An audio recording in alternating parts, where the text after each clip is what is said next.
Bom estar aqui com vocês. Boas-vindas às nossas visitas, os nossos membros.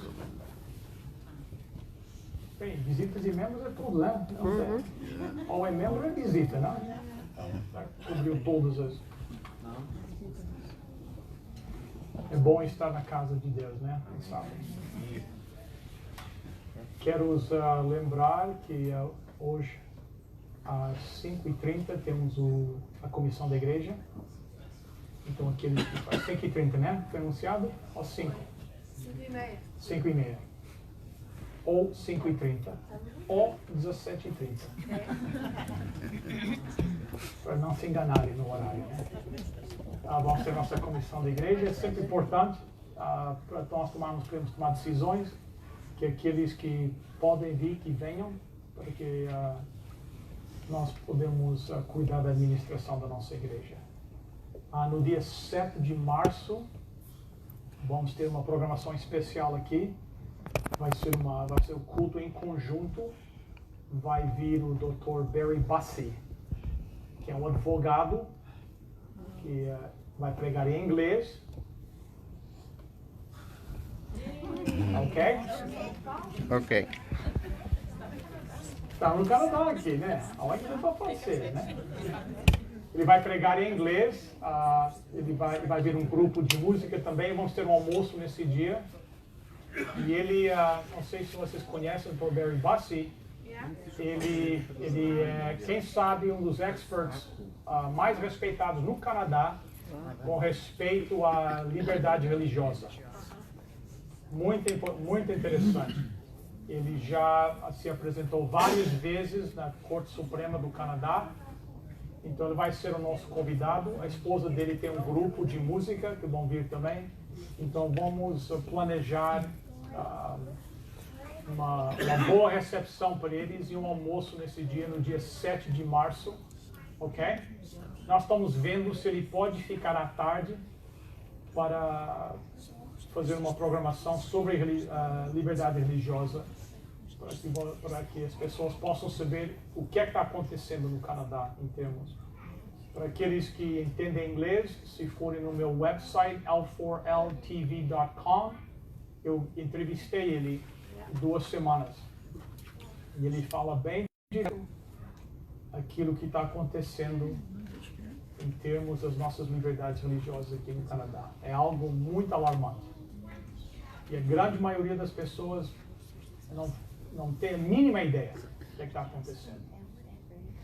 E isso é que as pessoas em poder querem que vocês permaneçam ignorantes com respeito a esses assuntos. Então, ele tem dedicado a sua vida a lutar pelos direitos religiosos de todos aqui. Nós vivemos num país nós vemos em inglês pluralistic, né? Então, não é fácil no Canadá. Mas você não pode levantar os direitos de algumas pessoas abafando os direitos de outros. Porque um dia vão abafar os direitos daquele. Mas amanhã podem ser os meus direitos. Eu estive na Alemanha alguns anos atrás e visitei Dachau. Dachau foi o primeiro campo de concentração. Foram lá que os nazistas desenvolveram a ciência dos campos de concentração. Ficava um pouquinho fora de Munique. E lá nesse campo de concentração, foi preso um famoso escritor chamado Niemöller, Martin Niemöller, quase que era o nome dele. E o que é que ele escreveu? Ele escreveu aquelas famosas frases: quando vieram atrás do pessoal do sindicato, eu não falei nada porque eu não fazia parte do sindicato. Quando vieram atrás dos homossexuais, eu não falei nada porque eu não era homossexual. Quando eles vieram atrás, não falei nada porque eu não era um deles. E quando eles vieram atrás de mim, não tinha ninguém mais para falar. Então, a realidade de nós, os direitos que nós temos preservado nesse país, que são a base da nossa terra, dos direitos, aos poucos estão sendo eliminados. E é importante que cada um de nós tenha uma boa ideia com respeito ao que está acontecendo. Então, no dia 7 de março, façam planos, convide seus amigos, porque vocês não vão querer perder essa mensagem. Então, dia 7 de março. Ok? Recado dado? A construção está quase pronta. Graças a Deus. Está muito bom, muito bonito. Está muito bom. Não veja a hora de nós termos os nossos cultos lá na nossa nova igreja, né? Então vamos aproveitar essa oportunidade também para começar a falar com os nossos amigos, os ex-membros, começar desde já convidá-los para que venham conhecer a nova igreja. Nós vamos ter uma oportunidade única nesta igreja para convidar todos aqueles que já fizeram parte da nossa congregação para voltarem, para passar alguns momentos lembrando aquilo que Deus tem feito através desta igreja. No outro dia, algumas das senhoras estavam limpando aqui e encontraram uma caixa de um LP de discos. O pastor Fairada mandou gravar com o Ivan Romanoff. Oh, wow. A igreja lançou, chamava-se Good News. A igreja gravou com o Ivan Romanoff e com a orquestra dele um LP. música, ninguém fazia isso. Então, a nossa igreja tem uma história muito importante, de muito valor aqui, de desenvolvimento da obra adventista do Canadá. E muitos dos nossos amigos e familiares fizeram parte dessa herança. E nós vamos ter uma oportunidade única agora, com a abertura da nova igreja, para convidá-los para que o Espírito Santo possa os trazer de volta à casa do Pai. Amém. Então vamos orar por esse pessoal, vamos pensar em quem nós vamos convidar. Comece desde já orando por eles, para que o Espírito Santo possa ir adiante, né? Trabalhando no coração deles, para quando receberem o convite que eles vão aceitar. Amém. E vão vir, e vão se sentir confortáveis na casa de Deus. Assim seja. E depois, em outra hora, nós vamos falar como o nosso comportamento tem que ser com eles também, né? Mas isso fica para outra hora, né? Com amor, recebendo-os com carinho, né? Com alegria de os ter aqui em casa do seu Pai. Então, estamos quase lá. Nós já conseguimos enxergar a luz lá no túnel, né? Já estamos vendo a luz, estamos quase chegando à Terra Prometida, né? Então, seria uma desonra para Deus, né? Ter uma igreja tão bonita e não usar isso como instrumento para chamar essas almas para Deus. Imagina, uma igreja tão bonita e ficar só nós. Preservar só para nós. Não vamos trazer mais ninguém aqui para não estragarem aqui. Isso seria uma desonra para Deus, né? Por que Deus permitiu que nós tivéssemos uma igreja tão bonita? Para que seja um instrumento, né, para trazer essas almas de volta. Almas que já o conhecem e aqueles que nem o conhecem ainda. Esse é o papel da nossa igreja. Amém. Isso nem foi a introdução do sermão. Nem foi a introdução. A introdução é outra. Vamos orar. Nosso querido Pai, nosso Deus, é com muita alegria que nós nos encontramos na Tua casa neste teu dia de sábado. Obrigado pela oportunidade de te adorar em plena liberdade. Pedimos que o Senhor continue em nosso meio agora, ao nós abrirmos a Tua palavra, estudar a mensagem que o Senhor fez para nós, e possa servir de estímulo para cada um de nós. Que Teu Santo Espírito possa trabalhar no coração de cada um de nós, querido Pai, para que possamos ser transformados nos homens e mulheres que Deus criou para ser. continuem conosco, te peço em nome e por amor de Jesus. Amém. Esse senhor que se chama Kim Shin-jo. Essas primeiras fotos aqui, essa aqui e essa aqui foram tiradas em 1968. Em 1968, em janeiro de 1968, Kim Shin-jo fazia parte de uma equipe de 31 assassinos que foram mandados da Coreia do Norte para a Coreia do Sul para assassinar o presidente da Coreia do Sul. Eles entraram no país em secreto e chegaram a alguns 200 metros da residência do presidente da República da Coreia do Sul, quando foram interceptados pelo exército sul-coreano. Houve uma batalha muito forte, morreram 30 soldados da Coreia do Sul, e dos 31 que vieram da Coreia do Norte, 30 faleceram. Uau. E viveu só um, Kim Shin-jo. Ele foi levado preso. O desejo dos outros sul-coreanos era que os outros não morressem, porque eles queriam interrogá-los, né? Mas o único que sobreviveu foi esse. Ele foi levado preso, aqui é a imagem dele na prisão, e começou a ser interrogado pelos oficiais do governo do exército sul-coreano. Ao passar do tempo, ele criou uma certa amizade com um general sul-coreano. E ele, depois de um tempo, ele confessou que eu vim para matar o presidente, eu era um inimigo. Mas o povo da Coreia do Sul me demonstrou compaixão e perdão. E isso me transformou. Ele passou 30 anos trabalhando para o exército sul-coreano. Ele se tornou cidadão da Coreia do Sul. Ele casou uma senhora da Coreia do Sul, teve uma família. E mais recente, essa foto que vocês veem ele hoje, ele é um pastor.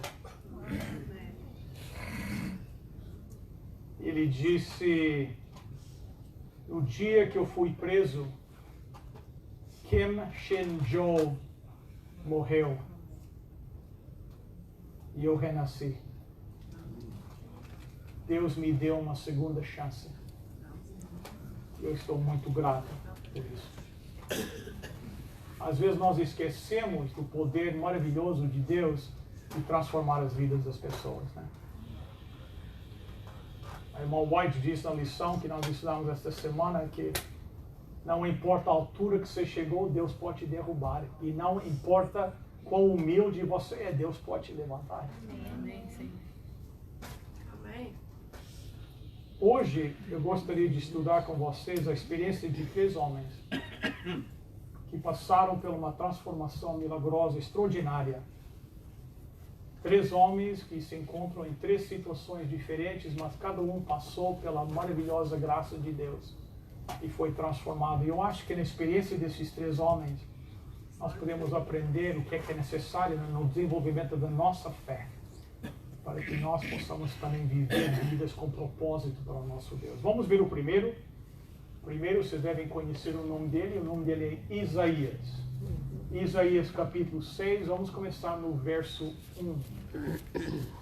Diz: no ano em que o morreu, eu vi o Senhor sentado num trono alto e elevado. O seu manto se estendia pelo templo inteiro e em volta dele estavam serafins. Cada um deles tinha 6 asas. Com 2 eles cobriam o rosto, com 2 cobriam o corpo e com as outras voavam. Eles diziam em voz alta uns para os outros: Santo, Santo, Santo é o Senhor Todo-Poderoso, e a sua presença gloriosa enche o mundo inteiro. Para nós aqui. O barulho das vozes dos serafins fez tremer o quê? Os alicerces do templo. Interessante. O louvor dos serafins foi tão alto,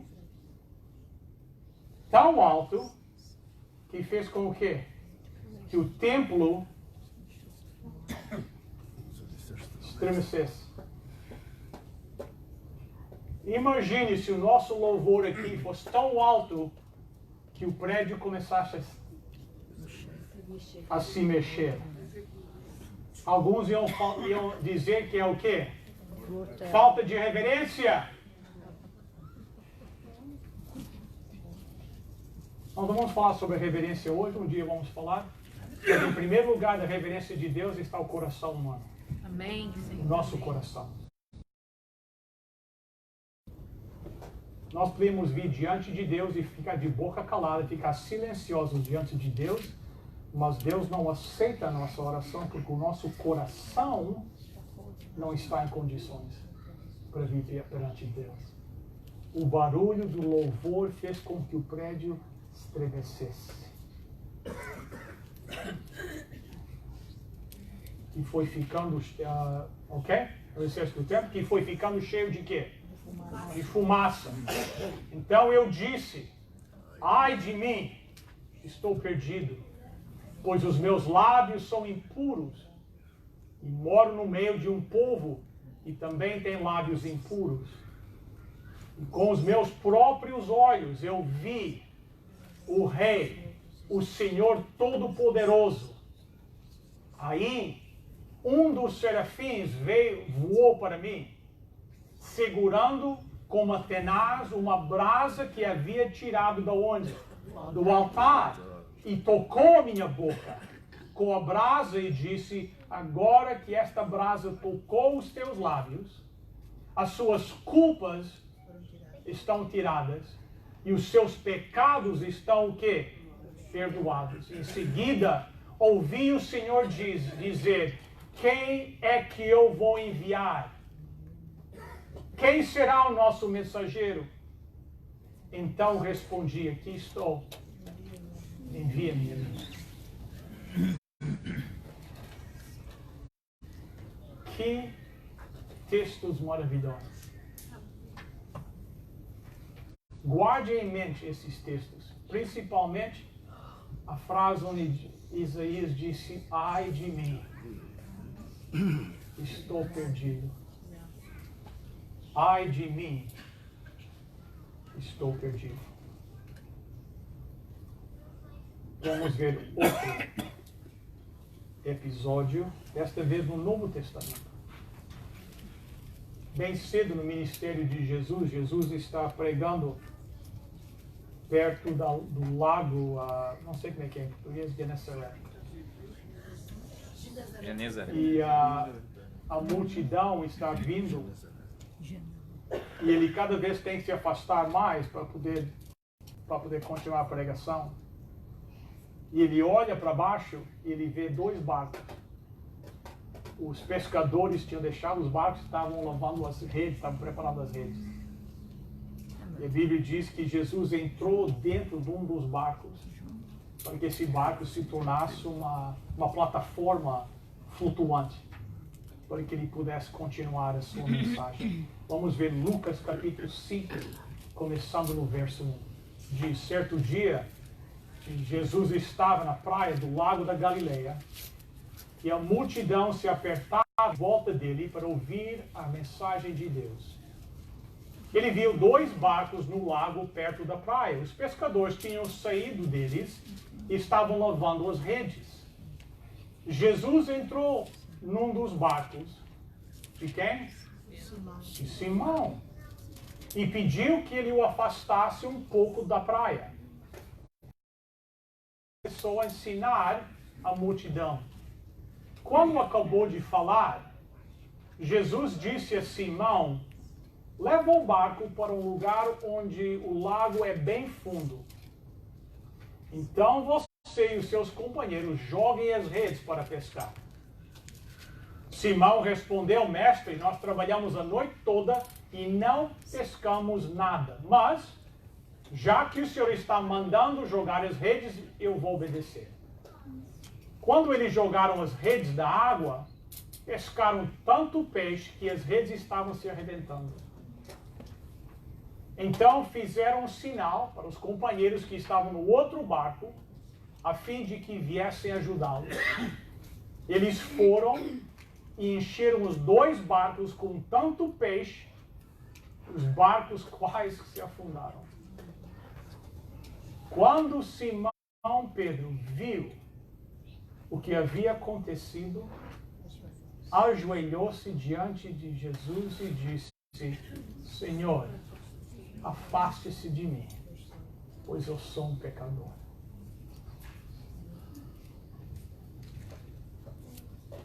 Interessante, né? E a reação de Pedro, ao ele perceber que Jesus de Nazaré era alguém especial, não foi tão diferente da reação de Isaías. Isaías diz, ai de mim, que eu sou um pecador. O que é que Simão disse? Senhor, se afaste de mim. Eu sou um pecador. Mais um. Estão me seguindo? Sim. Yes. Yes. Estão meio animados hoje. Concentrados. Mais um. 1 Coríntios, capítulo 15. Aqui, para vocês entenderem o contexto, é a história de como Cristo ressuscitado, né? Apareceu a Pedro, aos outros discípulos e a 500 pessoas.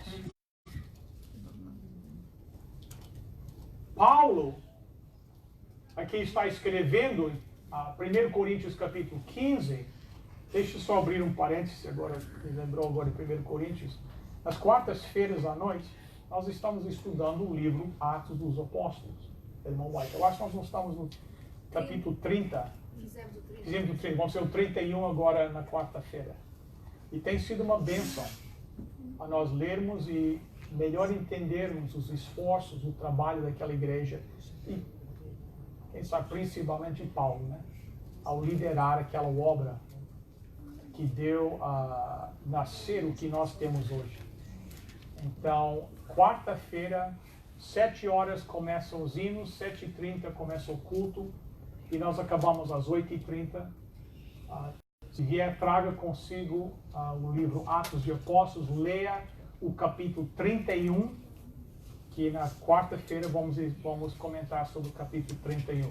Aqueles que não têm o livro Atos dos Apóstolos podem ir na internet e podem imprimir o capítulo 31 em português ou em inglês do site de White, ok? Muito importante. Então, Paulo aqui está escrevendo em 1 Coríntios capítulo 15, muitas ou algumas das pessoas que viram Jesus após a sua ressurreição estão vivos ainda, ok? Então, muitas daquelas pessoas que viram Jesus estão vivos ainda ao Paulo escrever 1 Coríntios capítulo 15, ok? Então, o que é que ele diz lá? Por último, depois de todos, ele apareceu a quem? Também a mim. Paulo, né? Como para alguém nascido fora de tempo. De fato, eu sou o menos importante dos apóstolos. E até nem mereço ser chamado de apóstolo, pois persegui a igreja de Deus. Nessas 3 histórias, eu vejo a mesma situação se repetindo. Ao Isaías, Pedro e Paulo virem ao melhor entendimento de quem Deus é, o melhor conhecimento de Deus, o que é que eles percebem? Deus é,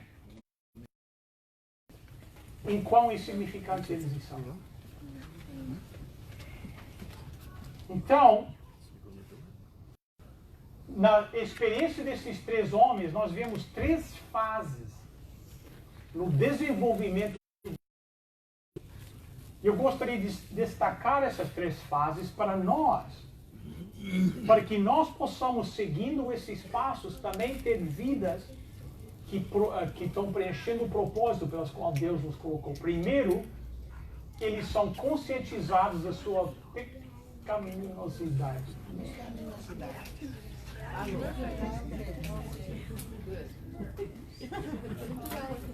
Deixa eu só falar, quando eu gravava o Está Escrito em português, o pessoal que gravava o programa era em inglês, né? Então, quando eu dizia assim, pecaminoso, what does that sound like in English? Pecaminoso. Pick my nose.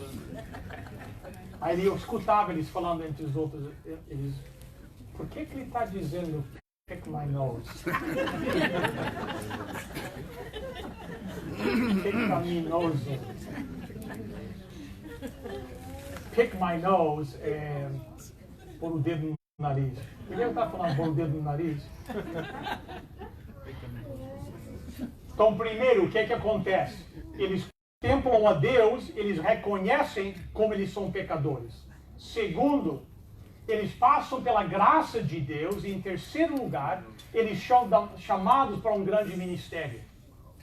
Essas são as três fases do desenvolvimento da fé de qualquer um de nós.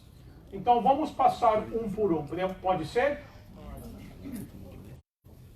Então, em primeiro lugar, eles reconhecem que eles são pecadores e reconhecem a sua dependência em Deus. Na experiência de Isaías diz que foi no ano da morte do rei Uzias que ele viu a Deus sentado no seu trono. Imagine o privilégio. Moisés disse ao povo, lá em Deuteronômio, eu acho que é 5, Moisés leva o povo até o alto do monte e diz para eles assim, nenhuma pessoa que viu e escutou aquilo que nós ouvimos, vive. Pode viver.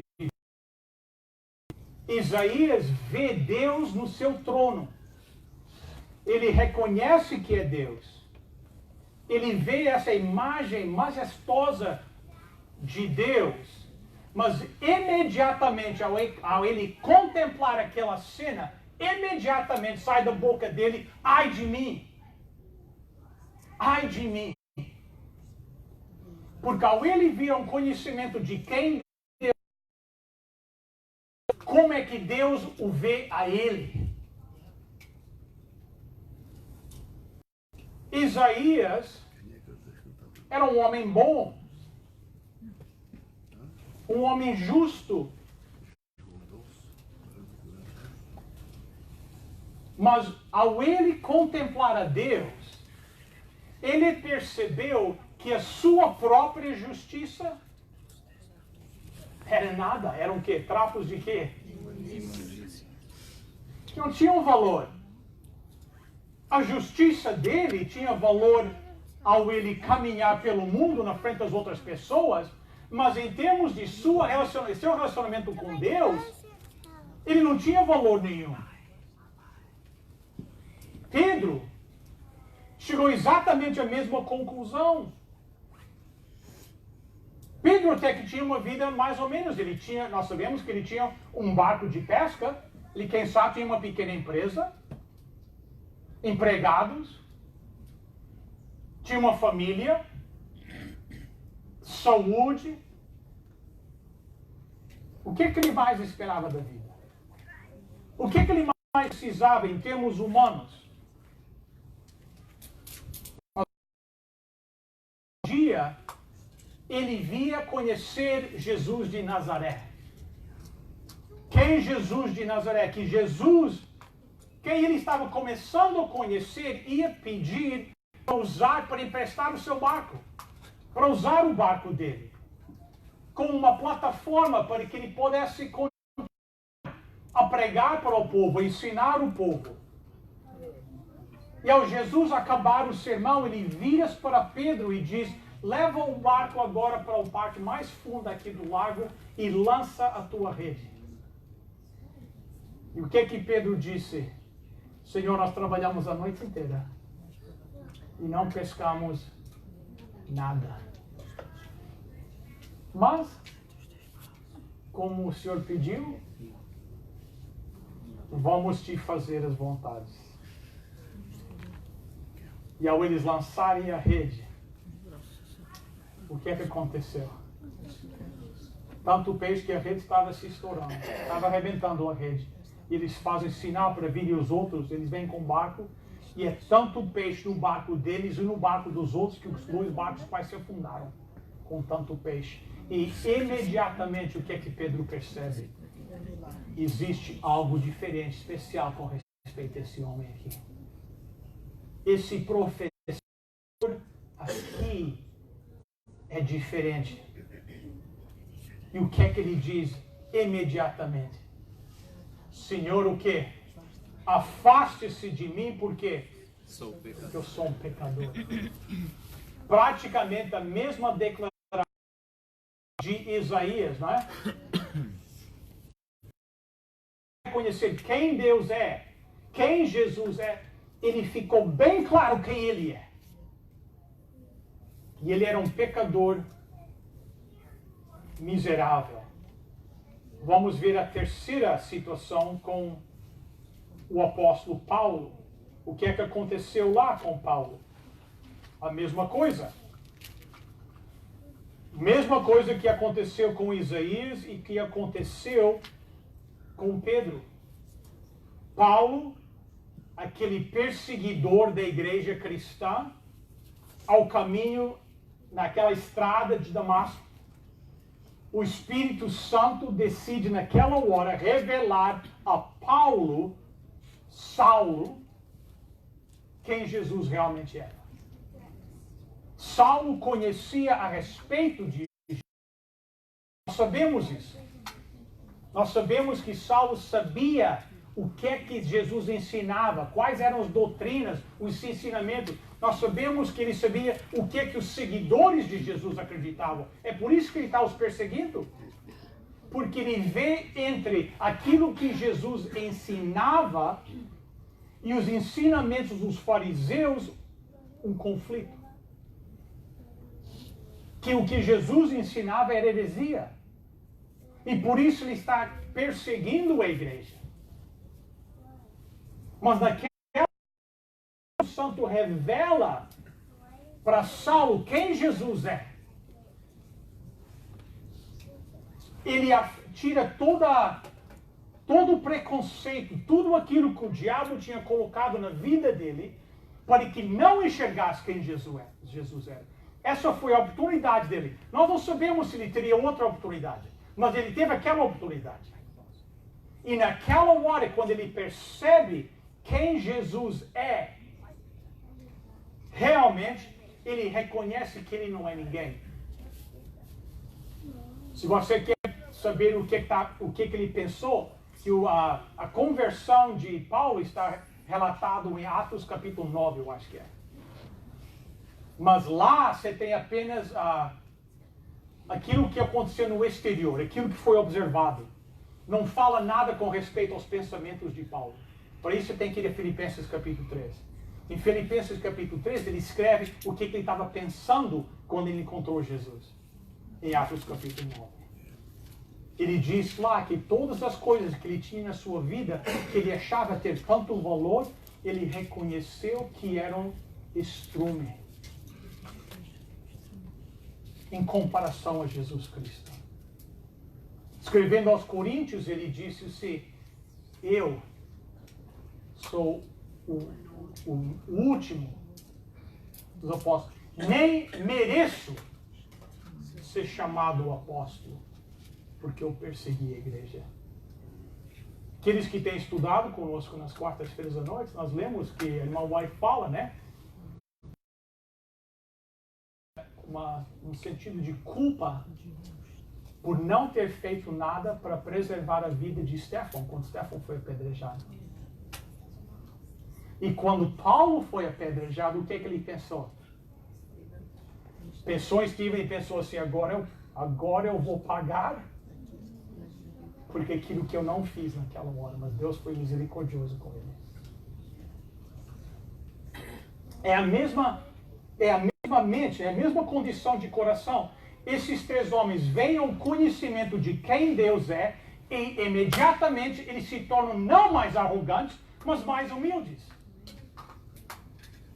Isaías não sai da sua visão e diz assim, vocês alguma vez viram o trono de Deus? Não, eu já vi. Então o que significa? Mais importante que vocês, porque vocês nunca tiveram uma experiência dessa. Eu devo ser alguém muito especial para Deus me dar essa visão. Foi isso a reação dele? Não. Isso nunca é a reação bíblica de nenhuma pessoa que vê um conhecimento de Deus. É interessante para mim que na igreja nós conhecemos pessoas que ao eles conhecerem mais, se dizem conhecer mais a respeito de Deus, se tornam cada vez mais arrogantes. Mas o modelo bíblico é impossível vir a um conhecimento de quem Deus é sem reconhecer que comparado a Deus nós não somos nada. Amém.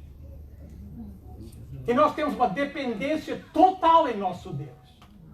O primeiro passo do desenvolvimento da nossa fé é o reconhecimento da nossa dependência completa em Deus. É interessante escutar pessoas que atingiram certas coisas na vida, né?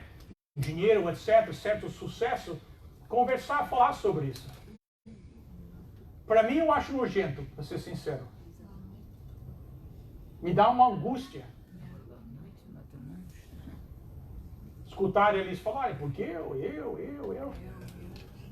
Porque eu fiz. Olha, eu comprei e vendi, entendeu? Como sem o reconhecimento, né? Como é que Nabucodonosor ficou logo assim, olha o que eu fiz aqui.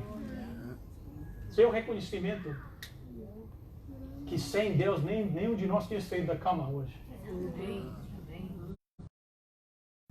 Eu estou aqui, você está aqui pela misericórdia de Deus, porque Deus tem misericórdia. Amém.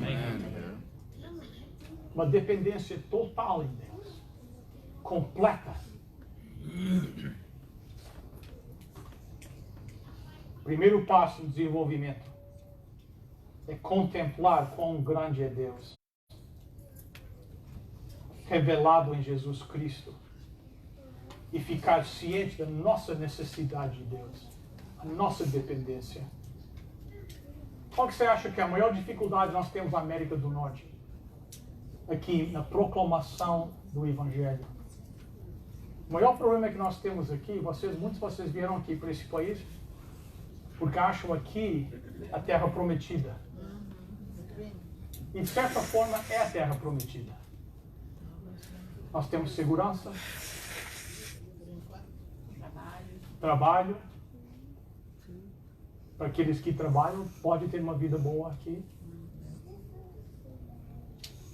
Pode ter uma família, não se preocupar tanto com a segurança como em outros países. Mas tudo isso traz complicações em termos de proclamação da verdade. Por quê? Porque a maioria das pessoas, a maioria dos canadenses não são, a maioria das pessoas no mundo não são pessoas más. Existem pessoas más no mundo. Mas a maioria não são más. São pessoas boas. O que é que eles querem da vida?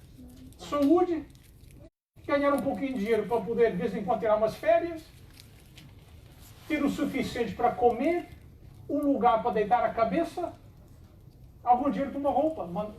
Se Deus quiser mandar os filhos estudar. A maioria das pessoas do nosso país não procuram fazer o mal e desejam o mal. Seus vizinhos não desejam. Então por que se torna tão... Um país não tem tanta pessoa boa, por que é tão difícil proclamar a verdade? Porque a maioria não vê necessidade de Deus. Não reconhece sua dependência em Deus. Porque a vida está indo bem. Eu já falei para vocês que os meus vizinhos só apenas querem conversar com o pastor quando acontece um desastre na sua família, na sua vida. Aí me procuram para conversar de coisas religiosas. Porque essa é a tendência humana.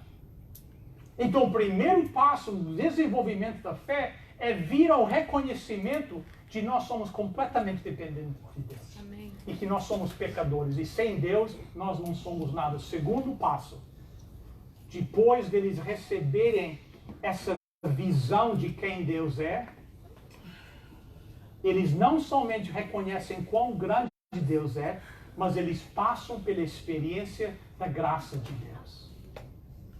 Quando Isaías clamou assim, ai de mim!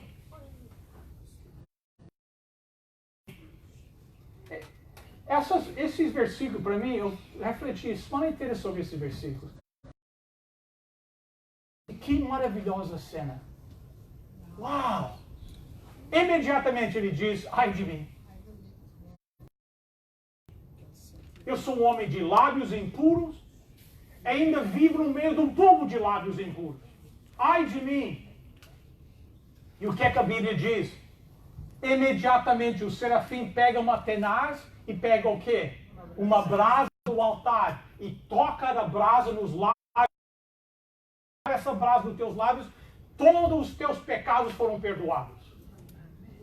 Toda a tua iniquidade foi tirada. Pedro cai aos pés de Jesus e diz assim, afaste-se de mim, porque eu sou um pecador. E imediatamente Jesus diz, não tenhas medo. Não tenhas medo. Paulo diz, entre os apóstolos eu sou menos importante, eu nem sou digno de ser chamado apóstolo. Pois o que é que ele diz logo em seguida? Ele diz, mas pela graça de Deus, eu sou o que sou. Pela graça de Deus.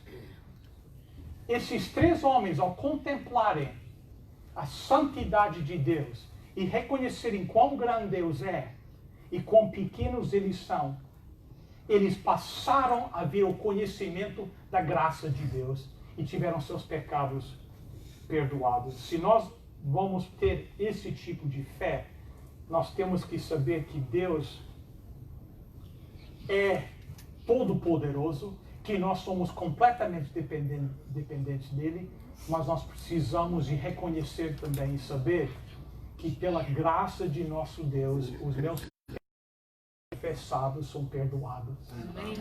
E um dia posso me apresentar diante de Deus como se nunca tivesse pecado. Terceiro passo. Primeiro, eles são conscientizados da grandeza de Deus e que eles são pecadores. Segundo passo, eles passam pela experiência da graça de Deus, do perdão. E em terceiro lugar, eles são chamados para uma vida de propósito, para um ministério. Lá na experiência,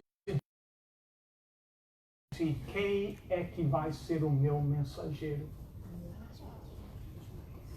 Quem é que eu vou enviar? O que é que Isaías diz? Eis-me aqui, envia-me a mim.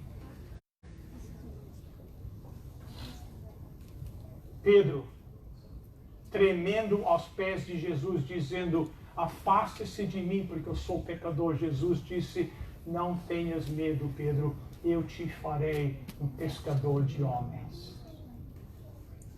Em São Paulo, reconhecendo que ele tinha perseguido a igreja, que ele tinha feito muito para acabar com a obra de Deus, ele escreve em verso 10, mas pela graça de Deus sou o que sou. E a graça que ele me deu não ficou sem resultados. Por quê? Pelo contrário, eu tenho trabalhado muito mais do que todos os outros apóstolos. No entanto, não sou eu quem tem feito isso, e sim o quê? A graça de Deus que está comigo. Assim, não importa se a mensagem foi entregue por mim ou se foi entregue por eles. O importante é que foi isso que todos nós anunciamos, e foi isso que vocês fizeram. Amém, Senhor. Ao ler o livro do Atos dos Apóstolos, reconhece quando Paulo disse, eu tenho trabalhado muito mais. Ao ler esse livro, nós reconhecemos o trabalho de Paulo, o sacrifício que Paulo fez.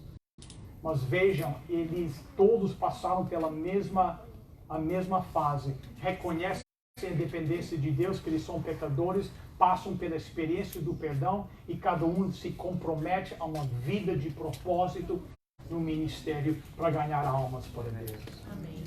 Há uns 200 anos atrás, houve um grande escritor de música chamado Charles Wesley.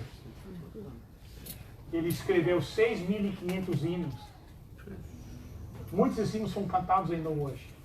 O primeiro hino que ele escreveu 3 dias após a sua conversão. Foi convertido 3 dias depois, ele escreveu o primeiro hino. O hino em inglês chama-se Oh, for a Thousand Tongues to Sing. Em português seria eu queria ter 1000 línguas para cantar. Foi o primeiro hino que ele escreveu. Depois desse hino, ele escreveu mais 6.599 hinos. Que são cantados há mais de 200 anos. É interessante que o primeiro hino, ele pediu 1000 por 1000 línguas para cantarem louvores ao seu Salvador. Quantos milhares de línguas têm cantado os hinos de Charles Wesley há 200 anos? 6.500 hinos. A irmã White, no livro Desejado Todas as Nações, escreve: muitos há que necessitam do serviço de amoráveis corações cristãos, de amoráveis. Não corações condenadores, não julgamento. Por que será que às vezes nós encontramos mais compaixão e mais amor fora da igreja do que dentro da igreja?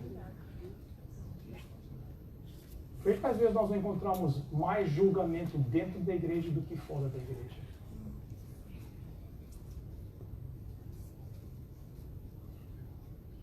Quem sou eu para te julgar a ti?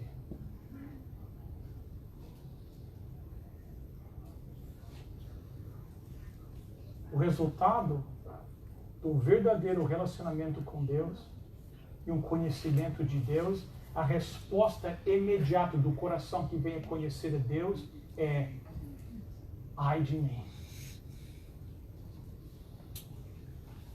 Afasta-se de mim, Senhor. Eu sou um pobre pecador. Corações amáveis têm se imergido na ruína muitos que poderiam ter sido salvos. Houvessem seus vizinhos, homens e mulheres comuns, se esforçado em benefício deles. Que frase triste. Mas há esperança de que alguém se lhes dirija pessoalmente, na própria família, na vizinhança, na cidade que residimos, a fazermos como missionários de Cristo. Se somos cristãos, essa obra será nosso deleite. Mal está uma pessoa convertida, nasce dentro dela o desejo de tornar conhecido a outros que precioso amigo encontrou em Jesus. A salvadora e santificadora verdade não lhe pode ficar fechada no coração. Nem todos nós vai passar pela experiência de Charles Wesley, ou Isaías, ou Pedro, ou Paulo.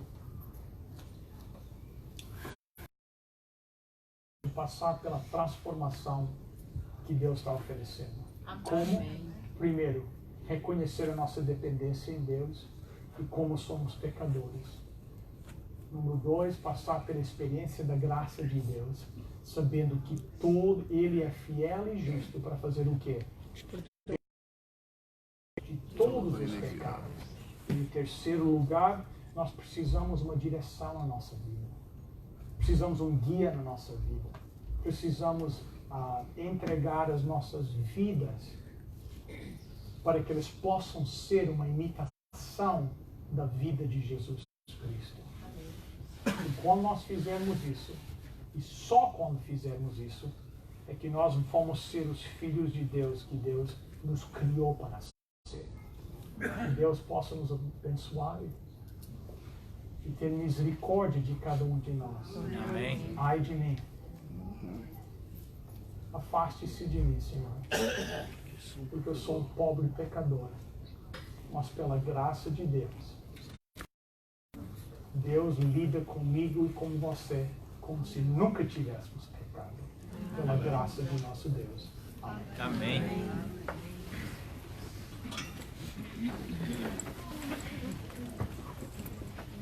Ao terminarmos o nosso culto, vamos todos cantar com entusiasmo 15, remido, em pé.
Nosso querido Deus, agradecemos a tua misericórdia com cada um de nós, pobres pecadores que somos. Querido Pai, que a cada um de nós, a nós virmos um melhor entendimento de quem Tu és, possamos reconhecer a nossa dependência em Ti. E somos pobres pecadores e sem a graça de Deus, sem o perdão dos pecados, o nosso destino é a ruína. Mas através de Jesus Cristo, o Senhor nos prometeu a vida eterna. Se alguém ao alcance da minha voz, querido Pai, ainda não aceitou Jesus como seu Salvador, que eles possam fazer agora e receber a dádiva da vida eterna. Amém. Querido Pai, que essa certeza disso possa nos motivar a desempenhar a nossa vida em ministério para compartilhar com os outros aquilo que o Senhor tem compartilhado para nós. Amém. Abençoe a nossa igreja, a liderança, a construção.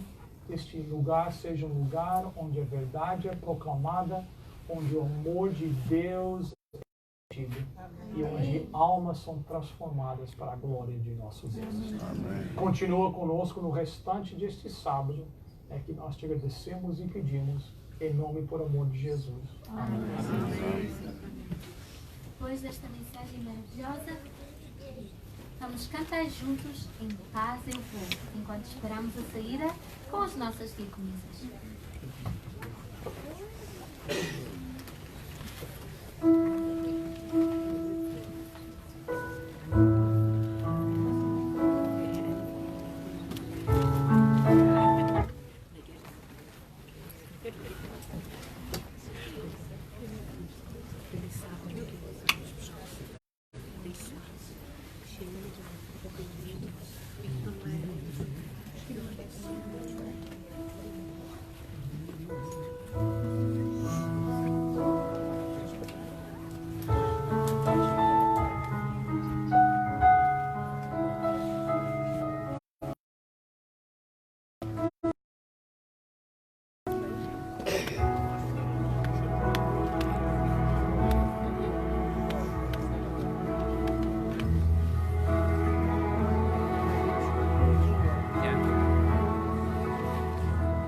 Em paz eu vou, ouvir a voz de Deus.